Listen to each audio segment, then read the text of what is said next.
পানিসাগর বিধানসভার দেওছড়ার ১ নং ওয়ার্ড এলাকায় অগ্নিসংযোগ ঘটে।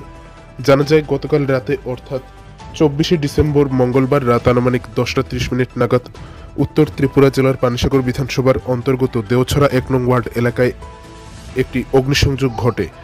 এই ঘটনার খবর পেয়ে ধর্মনগর দমকল বিভাগের কর্মীরা এবং পানিসাগর দমকল বিভাগের কর্মীরা ঘটনাস্থলে পৌঁছায় এবং দীর্ঘ প্রচেষ্টার পর তারা আগুন নিয়ন্ত্রণে আনতে সক্ষম হয়। জানা যায় এই অগ্নিকাণ্ডটি একটি পেডি স্টকের মধ্যে সংঘটিত হয় এবং এই অগ্নিকাণ্ডে প্রায় ২০,০০০ টাকার ক্ষতি হয়। অনেক বড় ৩ জায়গা আচ্ছা, তো 10টার দিকে আমি দেখতে গেছি, যাওয়ার পথে ভালো হঠাৎ করে দেখি পিছন দিকে কেউ আগুন লাগাই দিয়েছে। যারা কেউ লাগাইছে না, এই এমনি কোনোভাবে আগুন লাগছে না, কেউ আগুনটা লাগাই দিতে হচ্ছে। এই পুরো বোঝা গেছে পিছন দিকে আগুন অনেক ক্ষতিপূরণ হয়েছে। আমরা কত টাকা ক্ষতিপূরণ নিব মনে করেন? এখানে বর্তমানে সব কিছু খরচ হিসাব করলে ২০-২২,০০০ টাকা। আচ্ছা, এই জায়গার নাম কি?